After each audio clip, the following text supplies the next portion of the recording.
The crystalline walls of the council spire stretched endlessly upward, disappearing into darkness that seemed to swallow light itself. Ambassador Marcus Webb stood in the center of a circular platform, surrounded by ascending rings of alien delegates whose forms defied easy description. Some floated in containment fields filled with exotic atmospheres. Others sat on pedestals designed for anatomies that Earth's biologists had never imagined. The chamber housed representatives from 200 civilizations, and every single one of them was staring at the lone human with expressions that ranged from curiosity to outright hostility. Marcus kept his hands clasped behind his back, his posture relaxed despite the weight of those stares. He had been standing there for 17 minutes without speaking, without moving, simply waiting. The silence itself had become a weapon, and he wielded it with practiced ease. Finally, High Arbiter Velmuth broke the stillness. The massive creature resembled a fusion of crustacean and crystal, its body covered in plates that shifted through colors human eyes could barely process. When it spoke, translation devices implanted in every delegate's mind converted the sounds into comprehensible language. Human Marcus Webb, you stand before the Galactic Council charged with acts of unprecedented defiance. 3 months ago, your species rejected the Treaty of Harmonious Integration. This treaty, crafted over 2 centuries of careful deliberation, offered Earth membership in our community. You would have gained access to technologies beyond your current understanding. Medical advances that would eliminate disease. Energy systems that would end scarcity. All we asked in return was adherence to principles that have maintained galactic peace for 3,000 years. Marcus said nothing.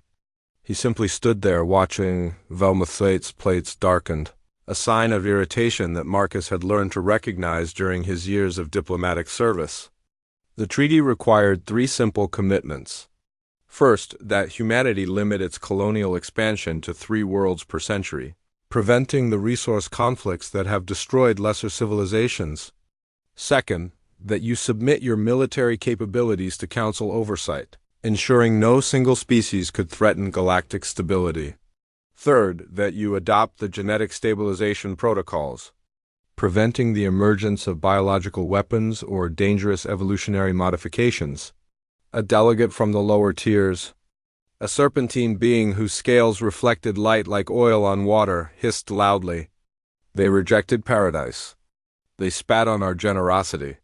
Several others voiced agreement, their sounds creating a discordant chorus that echoed through the vast chamber.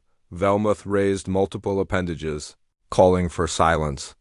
Not only did you reject these terms, Ambassador Webb, but you withdrew your entire diplomatic mission from Council space. For 97 days, humanity has refused all communication. You have ignored 17 summons. You have rebuffed every attempt at reconciliation. The High Arbiter leaned forward, its massive form casting a shadow across Marcus. You requested this final audience. The Council, in its wisdom, has granted it. Speak now, human. Explain your species' incomprehensible actions before we impose sanctions that will cripple your civilization for generations. Marcus took a slow breath, then spoke for the first time since entering the chamber. His voice was calm, almost conversational. High Arbiter, members of the Council, I appreciate your time. Before I explain humanity's position, I need to ask a question. Velmuth's translator made a sound that might have been incredulous laughter. You stand accused, and yet you question us? Just one question, Marcus replied. It's important. The High Arbiter's plates shifted through several colors before settling on a deep purple. Very well, ask. How many of you have personally visited Earth? The question seemed to confuse the assembled delegates. Several exchanged glances with their neighbors. No one raised an appendage or tentacle or whatever they used to signal acknowledgement. Marcus nodded slowly. I see. Then let me ask a follow-up question. How many of you have sent survey teams to our solar system within the last year? Again, silence. That's what I thought, Marcus said quietly. He began walking around the perimeter of his platform, his footsteps echoing in the cavernous space. You know, when humanity first received your treaty, we were excited. Honored, even. To be invited into a community of advanced civilizations seemed like a dream come true. We studied every clause, every provision, every requirement. He stopped walking and looked up at the tiers of aliens surrounding him. And then our analysts noticed something interesting. The doctrine of measured growth that you wanted us to adopt? It wasn't just about preventing conflict. It was about control, about making sure no member species could ever grow strong enough to challenge Council authority. A Vostral delegate, its crystalline body refracting light into rainbow patterns, stood abruptly. Absurd! The doctrine exists to prevent the wars that nearly destroyed our ancestors. We limit expansion to protect all species from their own aggressive tendencies. Marcus turned toward the speaker. Protection. That's an interesting word.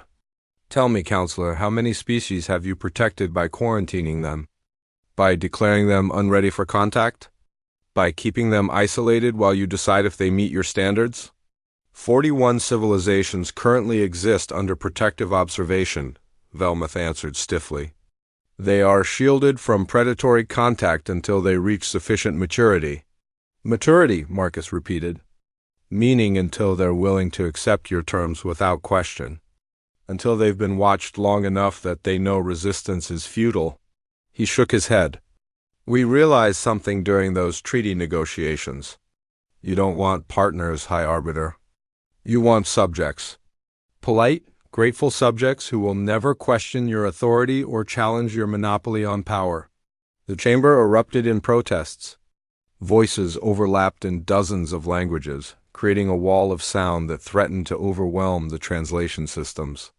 Velmuth slammed an appendage against its podium, the impact producing a thunderous boom that silenced the room. You dare accuse this council of tyranny? The High Arbiter's voice shook with rage. We have maintained peace for millennia. We have prevented countless wars. We have elevated species from barbarism to enlightenment. You've created a cage, Marcus said flatly. A very large, very comfortable cage, but a cage nonetheless. He reached into his jacket and withdrew a small data crystal, holding it up for all to see. During our 97 days of silence, humanity was not idle. We were investigating, learning, preparing. He placed the crystal on a reader built into his platform. Above him, a holographic star chart materialized, showing a vast section of the galaxy. Red markers began appearing across the display, spreading like a virus. Hundreds of them. Then thousands. A delegate whose species Marcus had never encountered made a chittering sound of alarm. What are we seeing? Military installations, Marcus answered. Automated defense platforms. Supply depots. Manufacturing facilities. All constructed by humanity over the past 4 decades. All hidden in plain sight while we smiled and nodded and attended your committee meetings. The Vostral delegate who had spoken earlier was now examining the hologram with all of its visual sensors. Impossible. The resource requirements alone would exceed Earth's industrial capacity by orders of magnitude. Your species lacks the technology to build on this scale. We lack the technology, Marcus corrected. Past tense. See, humanity has this peculiar trait. When someone tells us something is impossible, we take it as a challenge. When someone tries to limit us, we find ways around those limits. It's what allowed our ancestors to survive ice ages and volcanic winters. It's what took us from stone tools to starships in 10,000 years. He gestured to the hologram, and the view zoomed into a region near Earth's solar system. What had appeared to be ordinary asteroids and comets suddenly revealed themselves as massive structures, their surfaces covered in weapon arrays and sensor equipment. The Oort cloud, Marcus explained. The edge of our home system. For 40 years, we've been using it as a shipyard. The council never bothered to look closely. Why would you? We were just primitives playing with chemical rockets. Velmuth's plates had turned completely black, a color Marcus had never seen before. You built a secret military network while negotiating for peace? This is treachery of the highest order. We built a deterrent, Marcus replied. Because we learned something about the council during our research. Every species that has joined you in the last 1,000 years has done so from a position of weakness. They accepted your terms because they had no choice. But there's a different category, isn't there? Species that were quarantined, isolated, contained. What happened to them when they tried to refuse your offer?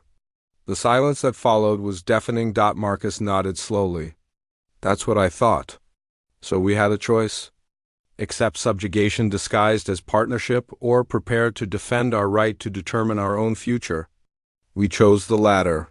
You have chosen extinction, Velmuth said coldly. The Council commands fleets that have pacified entire spiral arms. Your weapons, however numerous, cannot stand against the combined might of 200 civilizations. Maybe not, Marcus agreed. But here's the thing about humanity, Hig. Arbiter. We're very good at learning from our mistakes, and we're even better at learning from the mistakes of others. So we studied the Council's enforcement actions over the past 3,000 years. Every rebellion you crushed, every independent species you brought to heel. And we found patterns. He tapped the crystal reader again. New data flooded the hologram, showing Council fleet positions, supply lines, response protocols.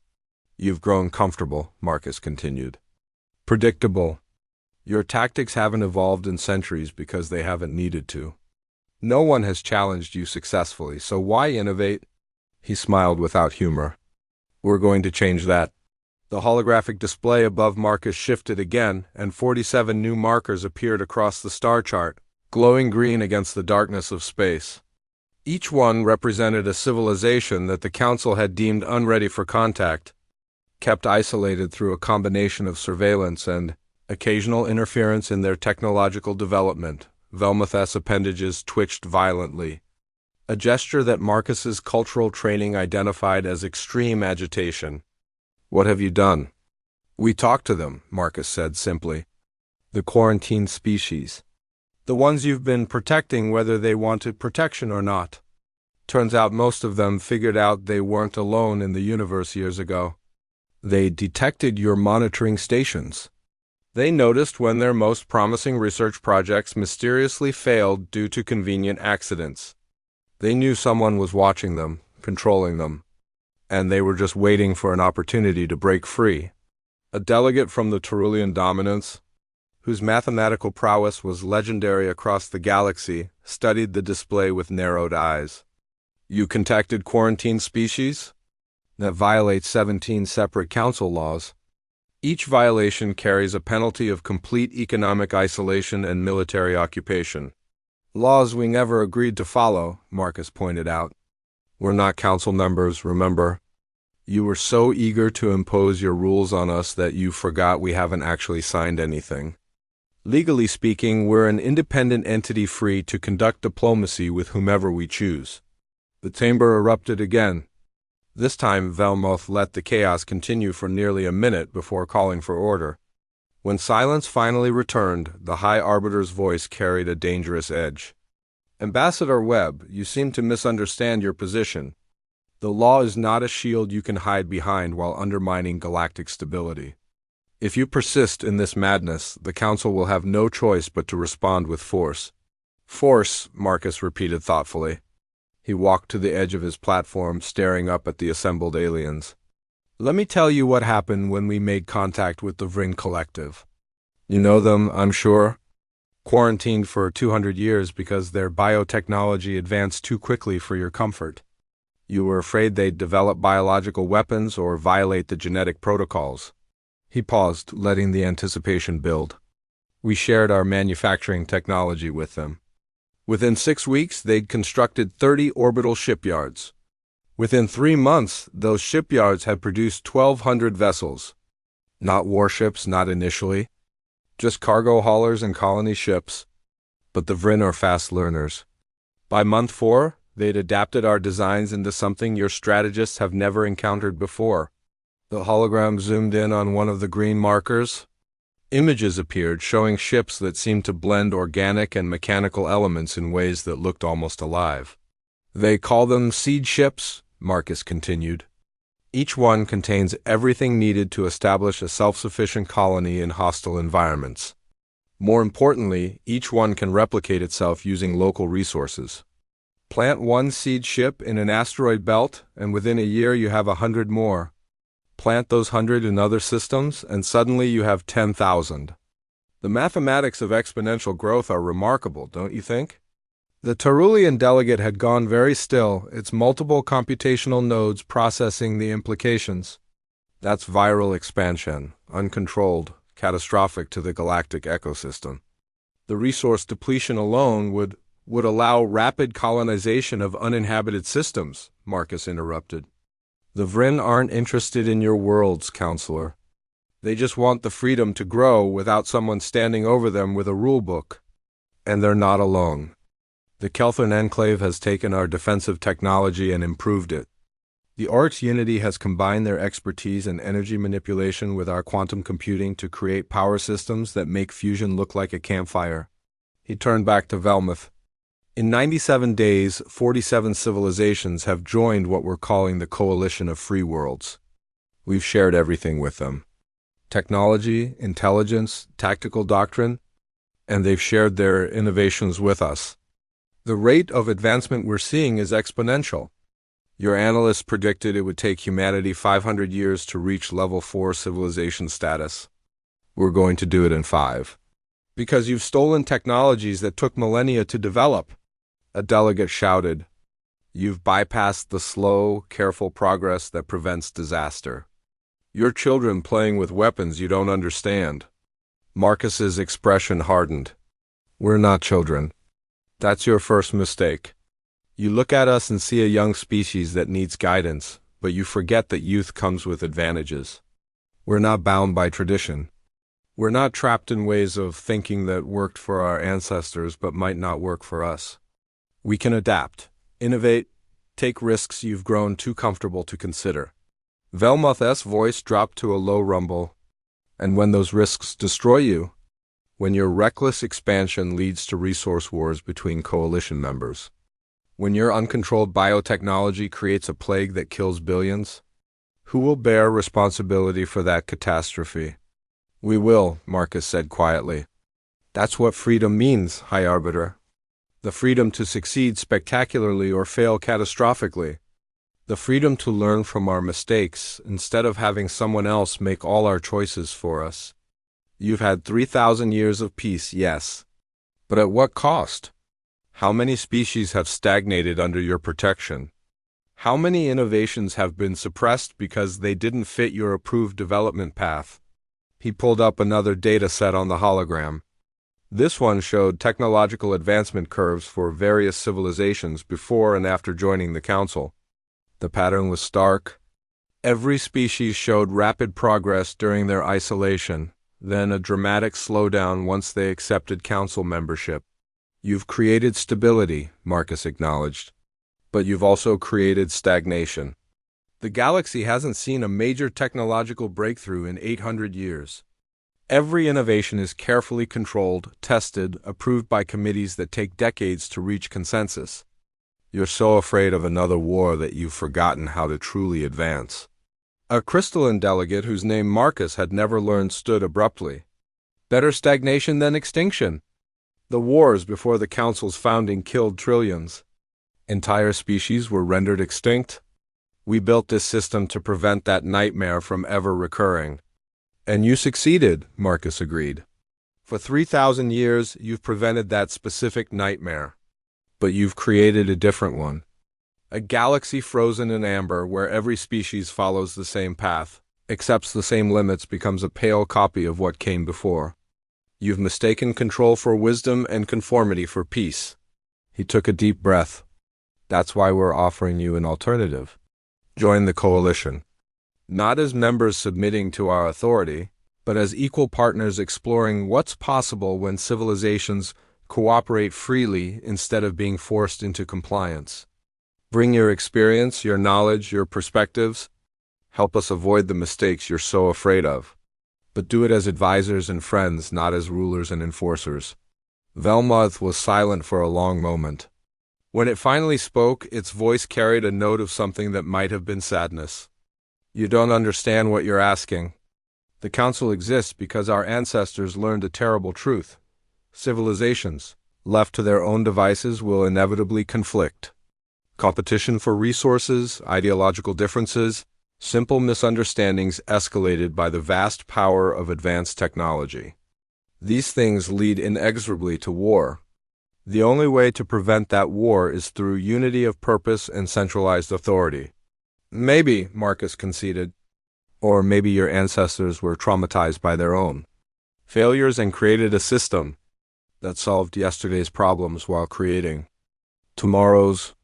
Maybe the real threat isn't competition between free civilizations, but the resentment that builds when people are forced to submit to authority they never chose. He gestured to the green markers on the display. Every species in the coalition came to us voluntarily. No coercion, no threats, just an offer of partnership and the freedom to chart their own course. And yes, maybe we'll make mistakes. Maybe some of our members will come into conflict. But we'll solve those problems together, as equals, instead of having solutions imposed from above by people who think they know better. The chamber fell into an uneasy silence. Marcus could see delegates conferring with each other, their various methods of communication creating a subtle buzz of activity. Finally, a delegate from one of the founding species spoke. It was a being that resembled liquid metal given form, its voice like bells ringing in sequence. Ambassador Webb, I've served the Council for 3 centuries. I have watched over the integration of 17 new species. I have seen the peace that our system maintains, and I believe in its necessity. But I must admit, your words trouble me. Not because they are wrong, but because I am no longer certain they are entirely wrong. Several delegates turned to stare at the speaker. Velma's S plates shifted rapidly through multiple colors. The liquid delegate continued. Perhaps there is merit in examining whether our methods have become too rigid. Whether our fear of repetition has blinded us to new possibilities. Counselor Trath, Velma's voice carried a warning tone. You cannot seriously be considering this human's propaganda. Counselor Trath's metallic form rippled with what might have been amusement. I am considering the possibility that we have grown complacent, High Arbiter. That is not propaganda. It is prudence. If this human and his coalition represent a genuine threat, we must understand why they found our offer so objectionable that they chose to risk everything rather than accept it. Other delegates began murmuring among themselves. Marcus recognized the moment for what it was, the first crack in the Council's unified front. He pressed the advantage carefully. High Arbiter, members of the Council, I'm not asking you to dismantle everything you've built. I'm asking you to imagine something different. A galaxy where species cooperate because they choose to, not because they're compelled to. Where innovation is encouraged rather than controlled. Where diversity of thought and approach is celebrated rather than homogenized into approved patterns. Velmoth's appendages moved in a gesture Marcus had learned meant dismissal. Beautiful words, Ambassador. But words are wind. You speak of cooperation and freedom, yet you've built a massive military network in secret. You've armed dozens of quarantined species. You've created the conditions for exactly the kind of conflict the Council was founded to prevent. Your actions betray your rhetoric? Our actions demonstrate that we're serious about defending our autonomy, Marcus corrected. Yes, we built weapons. Because history shows that civilizations without the means to defend themselves eventually lose the right to make their own choices. But notice what we haven't done. We haven't attacked Council installations. We haven't seized territory. We haven't issued ultimatums. We've simply said no to your terms and prepared to back up that refusal if necessary. A Drexian delegate, whose serpentine form seemed to coil endlessly upon itself, spoke up. You have violated the quarantine protocols. You have armed dangerous species. These are acts of aggression against the Galactic Order. The Galactic Order you created without consulting the species you now control, Marcus shot back. Tell me, Counselor, when your species first achieved spaceflight, did you enjoy being isolated and monitored? Or did you resent the older civilizations that decided you needed supervision? The Drexian went still. Marcus could see that his question had struck a nerve. He continued. Every founding member of the Council remembers what it was like before the rules existed. You explored freely. You made mistakes and learned from them. You grew at your own pace without someone else setting the speed limit. But now you deny that same opportunity to younger species because you're afraid of what might happen if they're allowed to follow their own paths. We deny them the opportunity to repeat our catastrophic errors? Velmuth said. Is that not wisdom? It's fear disguised as wisdom, Marcus replied. And fear makes poor policy. You've created a system where conformity is mandatory and innovation is suspect, where any deviation from approved development paths is seen as dangerous. You've built a monument to your own trauma and called it civilization. The chamber erupted in angry shouts. Several delegates rose from their seats, gesturing wildly. Velmuth slammed its appendage repeatedly against the podium, each impact like thunder. Enough! The High Arbiter roared. Ambassador Webb, you have made your position clear. You reject the Council's authority. You have armed yourself and others in defiance of laws that have maintained peace for millennia. You have come here not to negotiate but to justify rebellion. Very well. The Council will deliberate on the appropriate response to your actions. You will be escorted to a holding facility while we reach our decision. Marcus shook his head slowly. I'm afraid I can't agree to that, High Arbiter. I came here voluntarily to offer you a choice, but I'm not staying against my will. That would set a dangerous precedent. You believe you have a choice in this matter? Velmuth's voice dripped with contempt. You are in the heart of Council space, surrounded by defense platforms and enforcement fleets. Your ship is being monitored by systems that would detect any hostile action long before you could complete it. You cannot leave unless we permit it. Marcus smiled. That's your second mistake. Assuming you know where humanity's capabilities end. He tapped a control on his wrist device. My ship's artificial intelligence has been listening to this entire conversation. It has also been conducting passive scans of every system within 10 light years of this station. Would you like to know what it found? Without waiting for an answer, Marcus triggered another holographic display. This one showed the Council Spire and its surrounding defensive network. Dozens of platforms, each bristling with weapons. Hundreds of patrol vessels. It looked impregnable, then red targeting markers appeared. Every single defensive platform now had a red dot highlighting a specific location on its structure.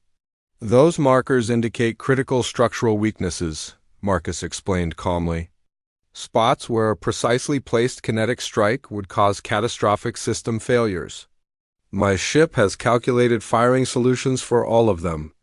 More importantly, it has transmitted those solutions to 73 stealth platforms that have been positioned throughout this system for the past 6 days. The chamber went dead silent.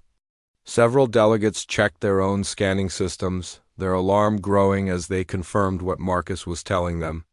Impossible, a Vostral counselor whispered. We would have detected any intrusion into Council space.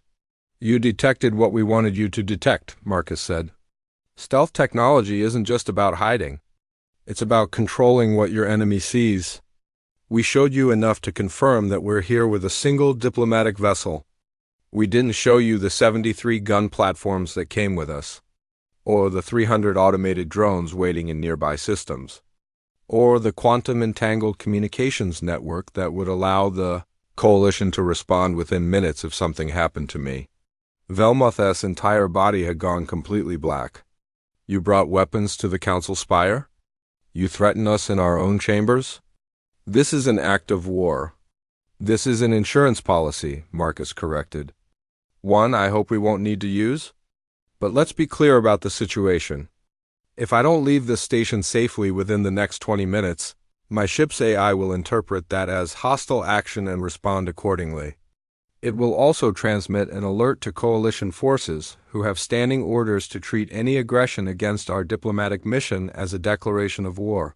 He let that sink in before continuing. But I don't want war, High Arbiter. I came here to offer peace.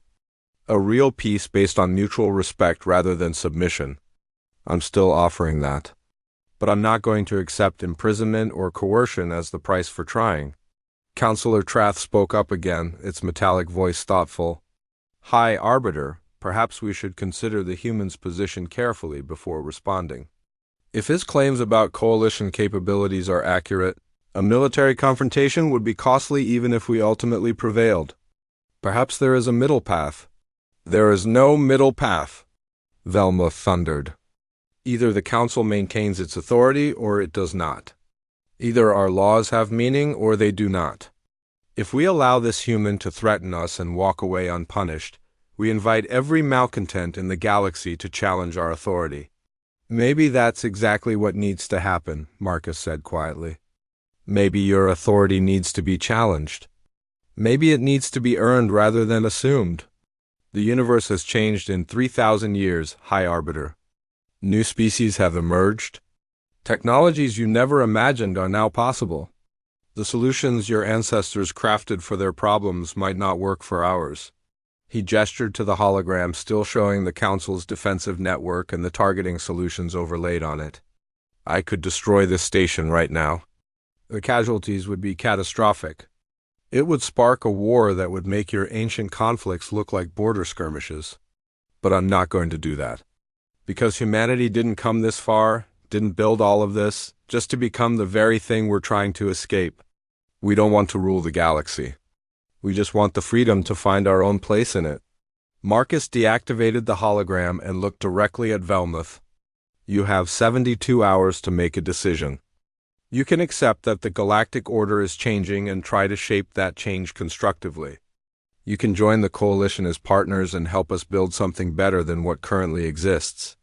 Or you can declare war on us and discover that the age of unchallenged council authority is over regardless of how the fighting ends. He turned toward the exit, then paused and looked back. One more.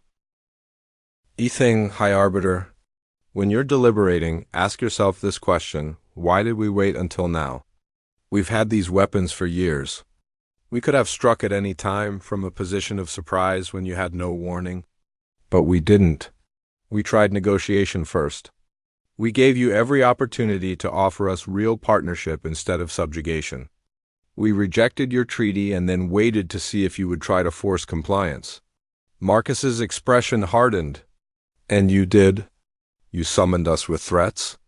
You spoke of sanctions and enforcement. You proved that the Council's idea of peace is really just obedience backed by superior force. So now you know what humanity does when backed into corners. We don't surrender. We don't submit. We prepare, we adapt, and we make sure that anyone who wants to control us pays a price too high to be worth paying. The doors of the council chamber sealed behind Marcus Webb as he walked through them, but he could still hear the explosion of voices that erupted the moment he left. His escort, a group of heavily armed Vostral guards whose crystalline bodies refracted light into dazzling patterns, maintained a careful distance.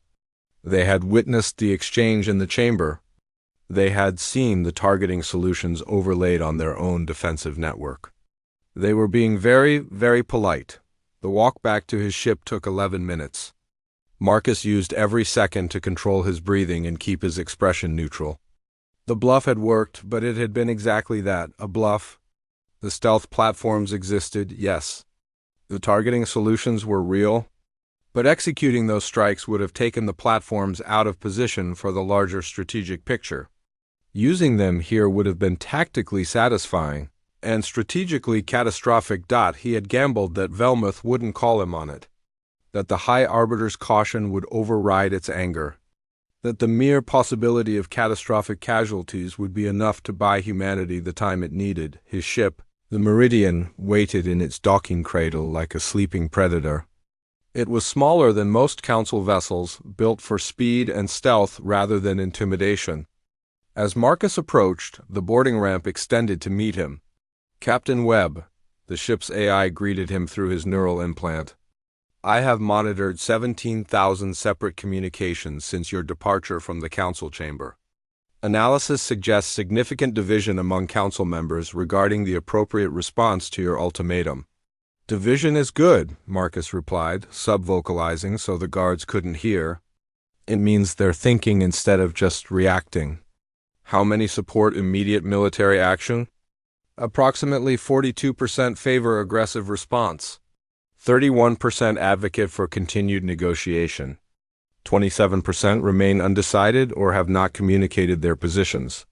Marcus reached the top of the ramp and turned to face the Vostro guards. "Thank you for the escort. Please convey my respects to the High Arbiter." The lead guard's crystalline face was unreadable, but its voice carried a note of what might have been admiration. "You have courage, human. Foolish courage, perhaps, but courage nonetheless.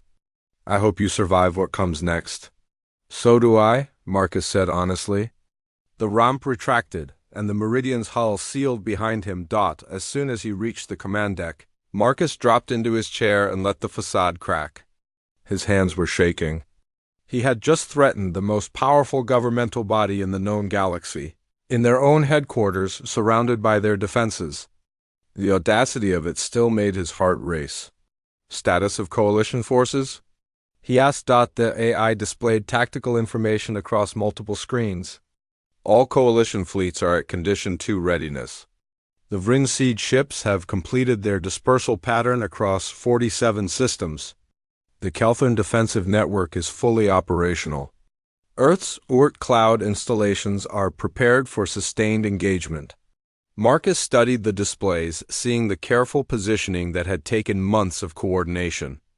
The coalition wasn't as powerful as he had implied to the Council, not yet. But they had made themselves difficult enough to eliminate that any victory would be Pyrrhic. That was the real deterrent, not the certainty of defeat for the Council, but the guarantee that victory would cost more than it was worth. "High Arbiter Velmuth is requesting immediate communication," the AI announced. "Priority Alpha Channel?" Marcus took a breath, rebuilt his facade, and accepted the connection. Velmuth's massive form appeared in holographic projection, filling half the command deck. "Ambassador Webb," the High Arbiter said without preamble, "you have placed the Council in an impossible position. If we accede to your demands, we validate rebellion and invite chaos. If we move to enforce our authority, we risk a war that could destabilize the entire galactic arm." "I understand the dilemma," Marcus said carefully. "But I would point out that this dilemma exists because the Council has defined any rejection of its authority as rebellion. You've created a binary where the only choices are submission or conflict. And you offer a third choice?" Velmuth's tone suggested skepticism. "I offer recognition that authority comes from consent, not force. That laws are legitimate only when those governed by them have a voice in their creation. The Coalition isn't rebelling against the idea of galactic cooperation. We're rejecting the specific form that cooperation has taken under Council rule." Velmuth was silent for a long moment. When it spoke again, its voice carried a weight that Marcus hadn't heard before. "You know what you're asking is impossible. The Council cannot simply accept that dozens of species will ignore laws that bind everyone else. We cannot allow different standards for different civilizations. That path leads to the chaos and conflict we spent millennia eliminating." "Then create new standards," Marcus urged. "Ones that we can accept. Ones built on voluntary participation rather than coerced compliance. The Coalition isn't asking for special treatment. We're asking for the right that should belong to everyone, the freedom to choose our own path and to face the consequences of those choices." "Freedom and consequences," Velmuth repeated slowly. "You make it sound simple. But what happens when your freedom leads to conflict with another species? When your expansion threatens their resources? When your innovations create weapons that destabilize the balance of power? These are not abstract problems, Ambassador. They are the realities that destroyed civilizations before the Council imposed order." Marcus leaned forward. "High Arbiter, do you know what happens on Earth when children are overprotected? When their parents control every choice, prevent every mistake, shield them from every consequence? They never learn to make good decisions. They never develop the judgment needed to handle real challenges. They remain dependent on their protectors, unable to function without constant supervision. You compare the Council to overprotective parents? I compare the Council to people who survived a trauma and became so afraid of its repetition that they tried to prevent everyone else from experiencing any risk at all. But risk is how we learn. Failure is how we improve. You can't eliminate danger without also eliminating growth. Velmoth's plates shifted through several colors. And if we refuse? If the Council decides that your threat to galactic stability outweighs any philosophical arguments about freedom and growth, then you'll discover that humanity and its allies are capable of making that decision very expensive, Marcus said flatly. Not because we want war, but because we're willing to pay the price of freedom, even if that price is measured in blood. The holographic connection flickered as if Velmoth was struggling with something. The Council is deliberating. We will have a decision within your specified timeline. But know this, Ambassador Webb, if war comes, it will not be the quick, clean conflict you seem to imagine. It will be brutal. It will be total.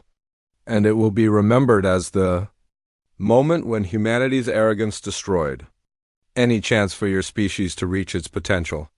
Or it will be remembered as the moment when the galactic order finally evolved. Beyond the trauma of its founders, Marcus countered. When civilizations learn that peace built on choice is stronger than peace built on control. Velmoth disconnected without responding. Marcus sat back in his chair, feeling the weight of what he had started. Somewhere in the council spire, 200 representatives were debating the fate of billions. The decision they reached would reshape the galaxy one way or another. AI, what's your assessment of probable council response? The artificial intelligence processed vast amounts of data before responding. Based on historical precedent and current communication patterns, I calculate a 63% probability that the Council will attempt a limited military action designed to demonstrate their authority without triggering full-scale war. They will likely target isolated coalition assets, hoping to force capitulation through measured escalation. And if we respond to that escalation? Then we enter a cascade of action and reaction where both sides are committed to proving they cannot be intimidated. The probability of avoiding total war drops to 18%. Marcus closed his eyes. 18%. Those were terrible odds. But the alternative, accepting the Council's terms, meant giving up everything humanity had fought for. It meant teaching every species in the galaxy that the only path forward was submission. Send a message to all coalition commanders, Marcus ordered. Tell them the Council is deliberating. Maintain Condition 2 readiness, but do not, under any circumstances, take aggressive action unless directly fired upon. If shooting starts, I want it absolutely clear who pulled the trigger first. Message transmitted.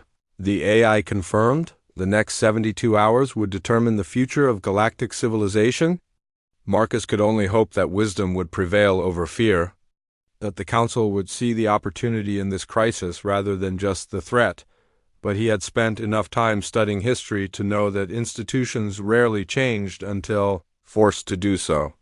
The Council had ruled unchallenged for 3,000 years. They had grown comfortable with their authority, certain of their righteousness.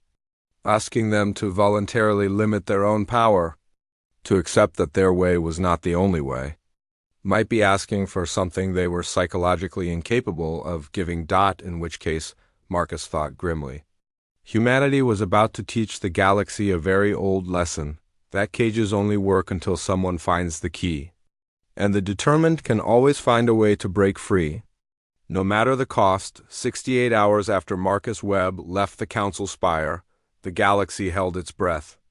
Every species with access to faster-than-light communication was monitoring the situation. Trade routes had emptied as merchant vessels fled to neutral space. Border systems fortified their defenses. Civilian populations on dozens of worlds prepared for the possibility of war on Earth. Marcus stood in the command center buried 3 kilometers beneath the Australian desert. The room hummed with activity as analysts processed data streams from 1,000 sources. Holographic displays showed the positioning of both coalition and council forces across multiple sectors. Every ship, every station, every defensive platform was accounted for. 4 hours remaining in your deadline, Colonel Janet Reeves said from her station. She was the highest-ranking military officer in the Sol system, a woman whose strategic mind had helped design humanity's defensive network. Council fleets are still holding position. No aggressive movements detected. They're waiting until the last possible moment, Marcus observed, trying to keep us uncertain about their decision. Or they're genuinely divided and haven't reached consensus yet, Janet offered. She pulled up a display showing intercepted council communications. Our analysis suggests 3 distinct factions have formed. The Hawks want immediate military action. The Doves are advocating for renewed negotiation. The largest group, the Pragmatists, are trying to find a middle path that preserves council authority without triggering war.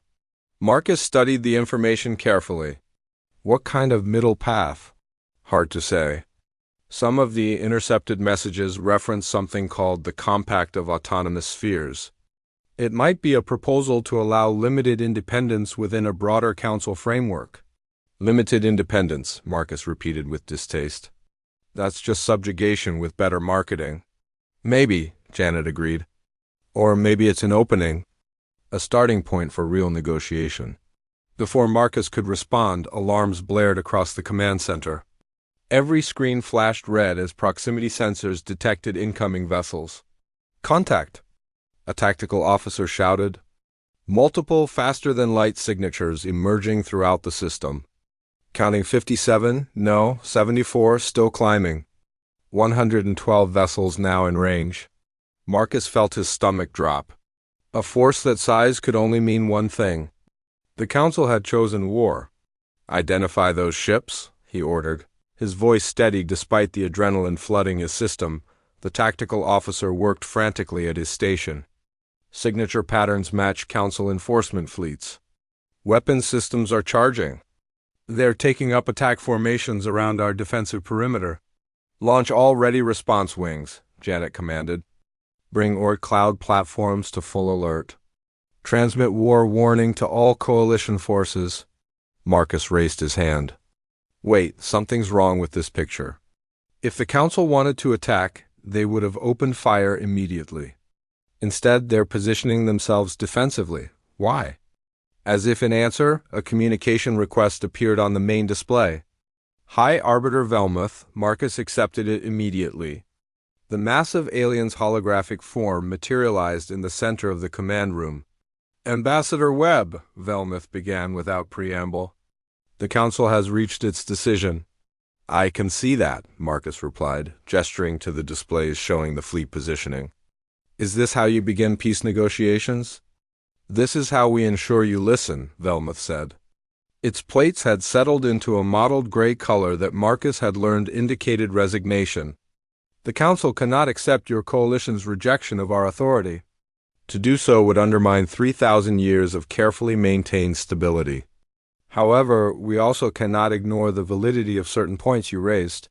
Marcus felt a flicker of hope but kept his expression neutral. Go on. The Council has drafted what we are calling the Frontier Compact. Under its terms, species that meet certain technological and social development thresholds may choose to operate under a different set of protocols than traditional Council members. They will be permitted greater autonomy in their internal affairs and expansion policies. They will not be required to submit to full military oversight. In exchange, they must agree to binding arbitration for interspecies disputes and submit to inspection regimes designed to prevent the development of existential weapons. So we get to be free. As long as we follow your rules and let you watch everything we do, Marcus said skeptically. That's not autonomy. That's surveillance with extra steps. Velmuth's plates flashed with irritation. It is compromise, Ambassador. Something your species seems to find as distasteful as surrender. The Council cannot simply allow hundreds of civilizations to operate without any oversight or coordination. The potential for catastrophic conflict is too great. But we recognize that our previous approach was perhaps too restrictive, too focused on control rather than cooperation. Perhaps, Marcus repeated. High Arbiter, you're still not hearing what we're telling you. The Coalition isn't interested in being special cases or exceptions. We're not asking for permission to be free. We're informing you that we are free, and the only question is whether the Council accepts that reality peacefully or forces us to defend it violently. Then you choose war, Velmuth said coldly.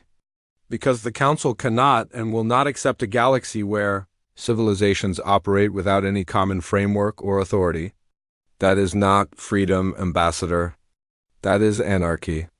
And anarchy always leads to conflict. Marcus was about to respond when Janet grabbed his arm. She pointed to a secondary display that was showing something impossible.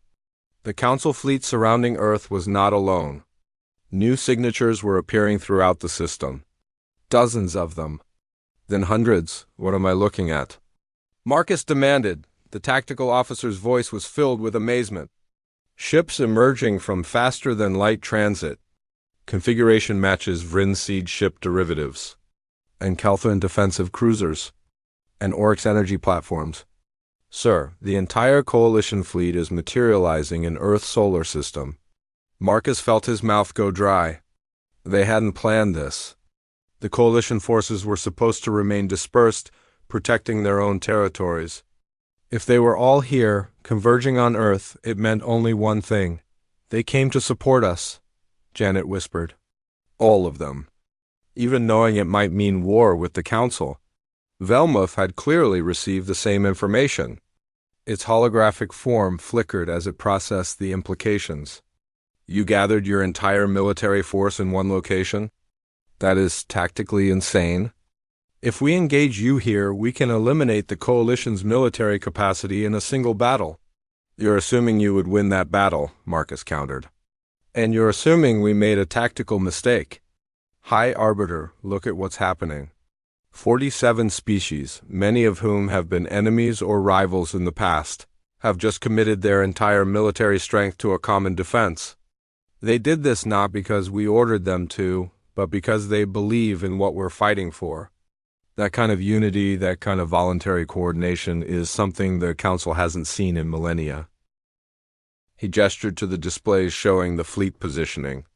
Coalition ships were arranging themselves in defensive formations around Earth, but they were also integrating with human defensive platforms in ways that suggested extensive practice and coordination. This is what cooperation looks like when it's based on choice rather than compulsion, Marcus continued. Every captain in that fleet is here because they want to be.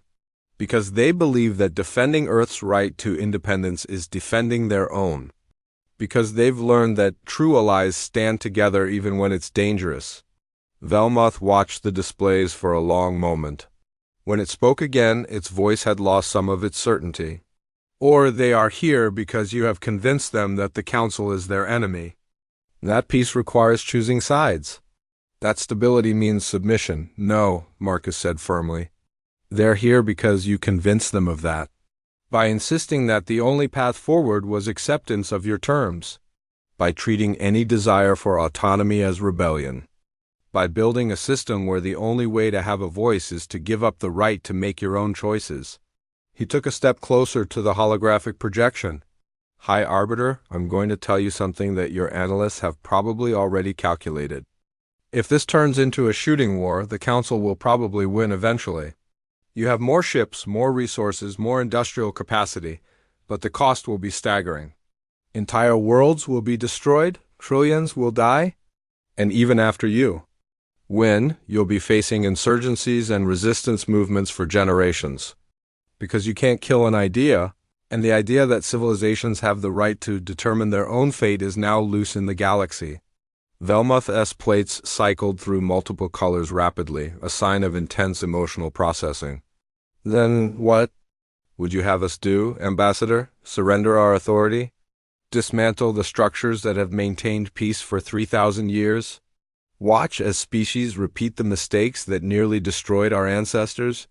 I would have you trust us, Marcus said simply. Not blindly, not completely, but enough to let us try. Create a new framework where membership in the Council is genuinely voluntary, where species can choose to accept your protocols or develop their own, as long as they meet basic standards for peaceful coexistence, where coordination happens through negotiation and mutual interest rather than imposed authority. And if that experiment fails? If your coalition falls apart into squabbling factions? If your unrestricted expansion leads to resource wars? If your technological freedom creates weapons that threaten everyone? Then you can say you were right, Marcus acknowledged. And humanity will bear the responsibility for that failure. But what if it succeeds? What if voluntary cooperation turns out to be stronger than forced compliance? What if the galaxy discovers that diversity of approach and philosophy actually makes us more resilient, not less? Isn't that possibility worth the risk? The silence stretched as Velmuth considered. Around Earth, two massive fleets faced each other across the void. Weapons were charged, shields were active. Targeting solutions had been calculated. One wrong move, one miscommunication, one nervous trigger finger, and the shooting would start. Finally, Velmuth spoke. The Council will withdraw its fleets and accept a provisional ceasefire. We will establish a diplomatic commission to explore the possibility of creating a parallel governance structure for species that wish to operate outside traditional Council protocols. This commission will include representatives from both Council species and Coalition members. Its recommendations will be subject to approval by the full Council, but we commit to considering them in good faith. Marcus felt the tension drain from his shoulders but kept his voice measured. That's a significant step, High Arbiter. The Coalition accepts these terms. We will also withdraw our fleets to defensive positions and commit to the diplomatic process. Understand this, Ambassador Webb, Velmuth added, its voice carrying a note of warning. This is not surrender, it is not acceptance of your demands. It is recognition that the galaxy has changed and that the Council must evolve to remain relevant. But if your coalition proves to be the threat to stability that many of us fear, the response will be absolute. Understood, Marcus replied. And understand this, High Arbiter, humanity and its allies have no interest in replacing your authority with our own. We're not trying to rule the galaxy. We're simply trying to find our place in it on our own terms. If that succeeds, everyone benefits. If it fails, at least we'll have failed trying to be free rather than succeeding at being controlled. The connection terminated. Around Earth, the Council fleet began a coordinated withdrawal, their faster than light. Drives engaging in a carefully orchestrated sequence. The Coalition vessels maintained their positions until the last Council ship had departed. Then they too began the journey back to their home territories. In the command center, a cheer erupted from the assembled staff. Janet clapped Marcus on the shoulder, grinning widely. You did it, you actually did it. We did it, Marcus corrected. Everyone who stood with us. Everyone who believed that freedom was worth fighting for. He looked at the displays showing Earth floating peacefully in space, no longer under threat of imminent bombardment. But this is just the beginning. The real work starts now. We have to prove that the Coalition can function, that voluntary cooperation can maintain peace, that diversity doesn't inevitably lead to conflict. And if we fail? Janet asked quietly. Marcus smiled grimly. Then we'll fail on our feet instead of living on our knees. Sometimes that's the best you can hope for. Across the galaxy, the news spread at light speed and beyond. Humanity had faced down the Council and survived. Not through submission, but through strength. Not through acceptance, but through defiance. The old order had been challenged, and while it had not fallen, it had bent. And once something bends, it can never return to its original shape. The galaxy would never be quite the same. And for humanity, and its allies in the coalition of free worlds, that was exactly what they had been fighting for all along.